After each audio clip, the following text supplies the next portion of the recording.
I know this might sound crazy and people might not believe this, but I've actually never downloaded a dating app, but apparently they're awful.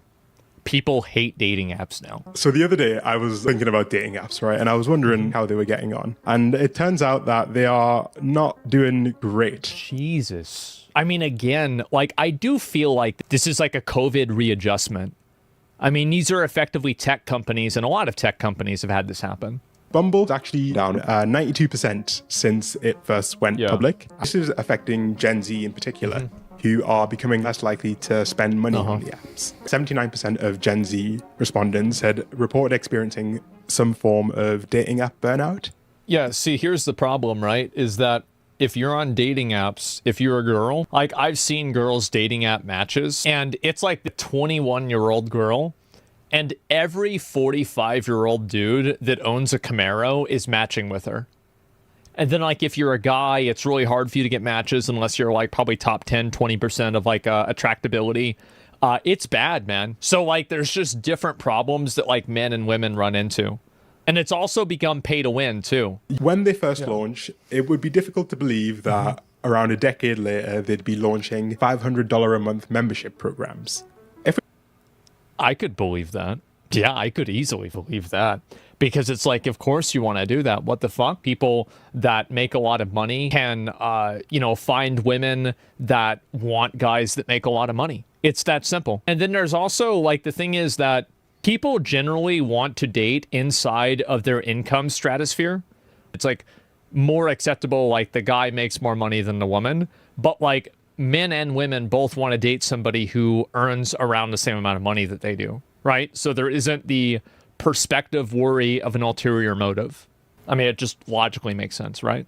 We maybe can come to some interesting conclusions, not just about these apps, but maybe about human relationships more broadly and the assumptions that we might make about each other. Yeah. The first thing that's worth explaining is that the decline of these apps is in large part a signal of broader trends in technology. Yeah. There's this idea of enshittification, the phenomenon of online platforms degrading the quality of their services. You know what the Twitch app is? The best example of this. Time, leading to an overall decline in user satisfaction and overall value. This is something that's really broad across technology. It is best characterized through Airbnb, starting initially as a promised land where you could rent out a spare room at the fraction of the cost of a hotel, but ending up in a situation where people are paying $200 cleaning fees and have curfews and service fees for a rental. The most egregious. Yeah, and this is always how it is. It's the same as DoorDash or something like that. It's like, oh, it's $5 delivery. Well, what about the service fee? What about the tip? What about the transaction fee? What about the delivery fee? It's like, how do you have a service?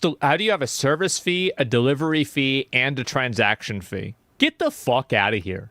Just example of enshittification is you, who in 2022 launched a subscription to just unlock the heated seats that were already in the car. Crazy. This makes me so mad because, like, it should be illegal to do that. Like, why are you doing this? Dating apps are not immune to this problem, as fundamentally they are technology companies. The most obvious manifestation of this enshittification is the idea that subscriptions are king. I don't know if you know this, but Tinder actually has 3 separate subscription options on top of the $500 a month subscription plan. These look more like Tinder, Tinder Plus, Tinder Gold, Tinder Platinum. You know what this reminds me of? It reminds me of OnlyFans girls or Fansly or Patreon girls and, like, their different tiers of, like, okay, this one you get personalized videos, this one you get one-on-one messaging, this one you get, like, everything else, right? This is nuts, man. Like insurance plans than dating apps. Their monetization strategy has led to them feeling more like a gacha game. If you don't know what a gacha game is, it's a game. Yeah. Yeah, I could see that. Game that uses like a loot box mechanic where players buy in-game currency and use it to gamble effectively. In fact, Tinder actually rolled out its own in-app currency that you could use to buy special features that would increase your chance of finding love. Yeah, skip the line, be the top profile in your area for 30 minutes to get more Oh my god. Bro, this is nuts. It's a very overt shift towards gamification. towards implementing game-like mechanics in a non-gaming environment. Yeah. The literal CEO of the parent company of Tinder is a man named Bernard Kim, who was the former president of Zynga. If you don't know They make games. who Zynga are, they are the company that is responsible for all of the worst mobile games. That's crazy. Wow. What a coincidence. And it's no surprise that these mechanics have been transferred directly from mobile games, which are some of the most addictive games in the world, Of course. to dating apps. This idea of gamification, broadly put, is simply just driving engagement and driving usership, not by providing a service, but by hijacking your brain's reward circuitry and making you addicted to the app rather than enjoying the app. As these apps have become increasingly gamified, people have responded much how they would respond to... I think that they're just trying to figure out ways to make more money off of people. I don't even think that we need to go into like psychology for this. It's just like, okay, we're going to put all of these ankle weights on you so you can pay us to take them off, right? Like, that's it. It's the same as everything else. An actual game by trying to exploit the mechanics of the game. In the world of dating, this manifests as hinge hacks. So there's this whole world on TikTok, which I didn't know about, of people sharing techniques and tips that you can use to make your experience of using dating apps a little better. Some of these things include refreshing your Hinge feed by threatening to delete your account, which supposedly flags Hinge and makes you way more... Jesus Christ. I didn't realize how down bad people are. Is it really this bad, guys? This is crazy. It's... Oh my God. I didn't know this at all. Other people's feed. Other people's decisions have been things like choosing to use AI wingmen to create a profile that is optimized for these algorithms. Oh, God. Yeah, so people were talking about how they wanted to make AI versions of themselves to talk with people so they could filter out bad matches. This is really something special. Enshittification isn't necessarily a complete explanation, though, because despite the fact that many other services in technology have been getting worse and worse, the companies seem to still be doing great. And there are some unique dynamics of these apps that make them especially prone to collapse and that can help us understand the mass exodus. Part of it is simply the fact that these apps promote the idea that they'll literally change your life. Hinge, for example, markets itself as the dating app designed to be deleted, which is an extremely big promise. Yeah. It's a promise that I personally, as a cynic, feel like isn't necessarily true. Around 80% of women report feeling some level of burnout, and around 74% of males report feeling some kind of burnout as well. Oh, yeah. People always do this thing where it's like women have it so easy on dating apps and like men have it so hard, which is like, yes, this is true. Women, it's easy to have sex, but it's hard to have a relationship. And for guys, it's very hard to even have sex. So, like, women go on there looking for relationships, but it's just a bunch of guys that want to fuck them. And then men go on there looking for sex, but it's just a bunch of single moms that want you to pay for their kids. So it's just like, basically, you're there, but you're looking for you're not getting the thing you're looking for, right?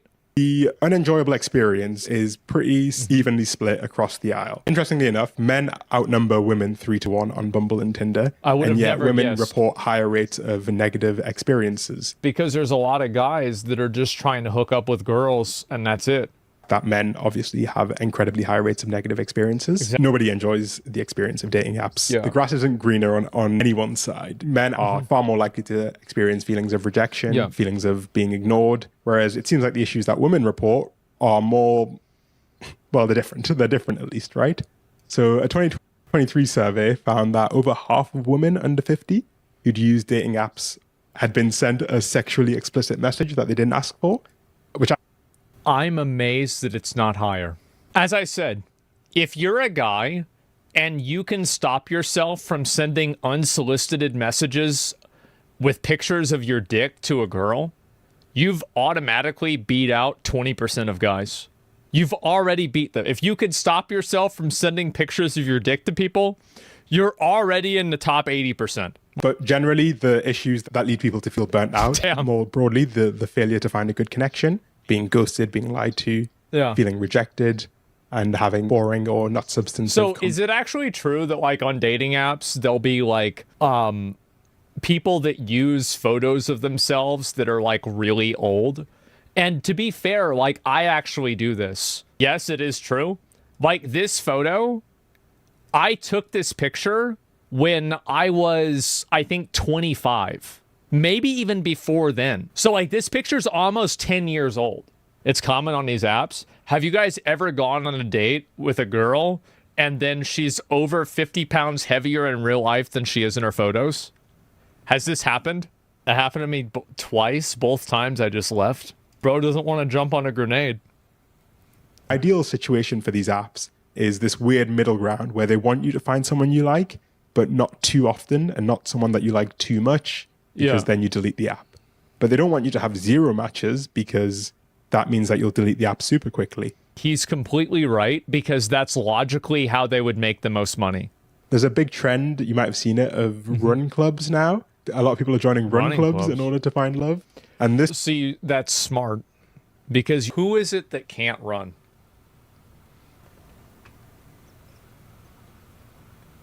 The collapse of dating apps doesn't mean the collapse of romantic love. It means that it's actually going to spread a bit more towards the places where it needs to be, towards these organic spaces. Best dating advice? I mean, like, I think just try to talk to women like people and not like something that you're trying to have sex with.